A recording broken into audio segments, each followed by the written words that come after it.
Alright, hello and welcome to the show. Today we are trying something different. We're hanging out with my friend Fannie at a coffee shop called Third Space down the road. He is an expert at everything coffee. He makes the best flat white in South Africa. So he's going to teach us a little bit about coffee, a little bit about the process, and he's just going to walk us through his passion.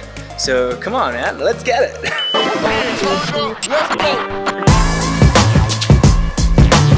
Hi guys, I'm Fannie. I'm the head barista at Third Space and s2e Coffee.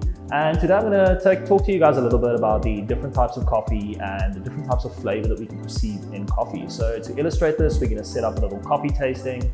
And yeah, we're just going to chat about coffee today.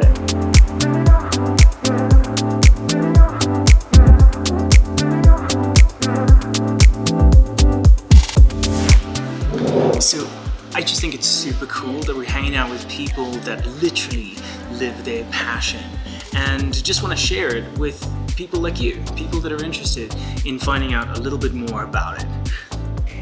Cool, so the process that we're going to be using today to taste these coffees is called the cupping process. Now, this is a standardized method which we use throughout the world to taste coffee and compare different coffees. So this is going to give you guys a nice perspective into why these coffees are different and also how they are different. So with the cupping process, the first thing we're going to need to do is we're going to go upstairs and we're going to go collect some coffee. So I'm going to weigh out the coffee for you guys, and that is going to be 11 grams of coffee, and we're going to be using 200 grams of boiling water. Maybe we can find a way to merge them.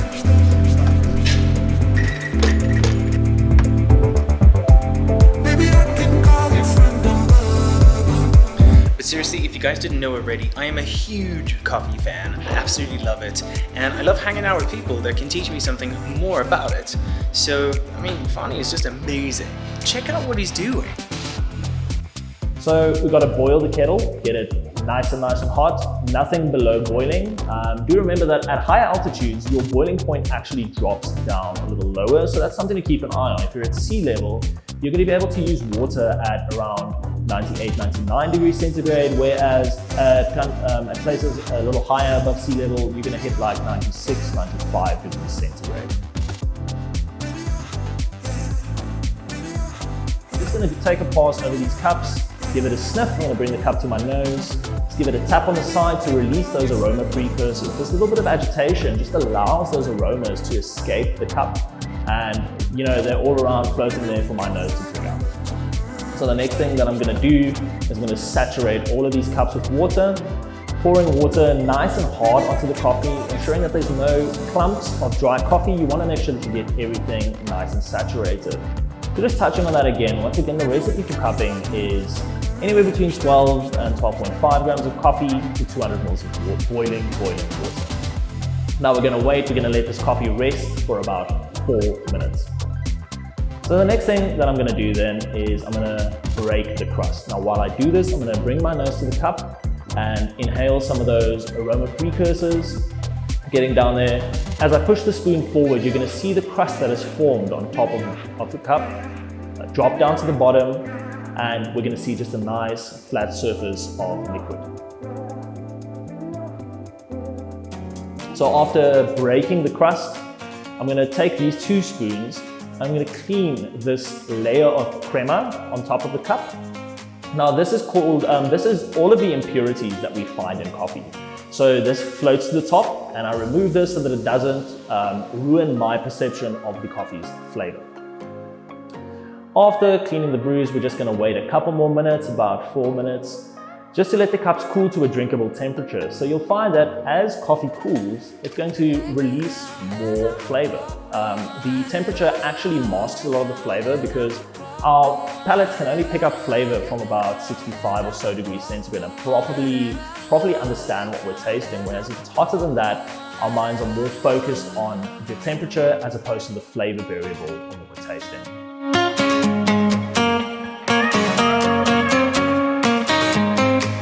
So now when I'm tasting these coffees, I'm going to bring the spoon to my mouth and I'm just going to sip it. The first pass, we're just going to taste the coffees. We're going to make sure that we're going to check the feeling, how they feel in my mouth. Is it a heavy weight? Is Is it a thicker bodied coffee? Does it taste syrupy? Does it taste a little less bodied, kind of like a water, a tea, or a fruit juice? Or does it lean more towards like an oily, syrupy body? On my second pass, what I'm gonna do is I'm gonna bring the spoon to my mouth and slurp like my mother told me never to do. So what this is gonna do is it's gonna spray the coffee all over my palate, aerating it, or enhancing my perception of flavor. And it's also gonna cover my palate in the coffee so that I use all of my taste receptors to perceive this coffee's flavor. Now, as we pass by each of these cups, I'll do a small sip and then a spray all over my palate. Seriously, who knew so much went into just tasting coffee? I mean, breaking the crust, to using spoons and slurping and aerating, it's amazing. So cup number one is going to be a blend of different coffee origins and different coffee processing methods. So what I'm going to perceive is just a classic cup of coffee. This is the coffee that you'll drink when you go visit your local cafe, and it's not a single origin, not something special. This is the kind of coffee that we got to know as young coffee drinkers before we knew about all these wonderful origins and different processing methods. This is just our standard coffee. The next coffee on the table is a coffee from Burundi that is one of my absolute favorites. It's a washed coffee, which is of the Bourbon varietal. As I said, it's from Burundi. And you're gonna perceive lots of like grapefruit flavors, a little bit of brown sugars, some nice high acidity being an African coffee, but you're gonna not perceive any bitterness whatsoever.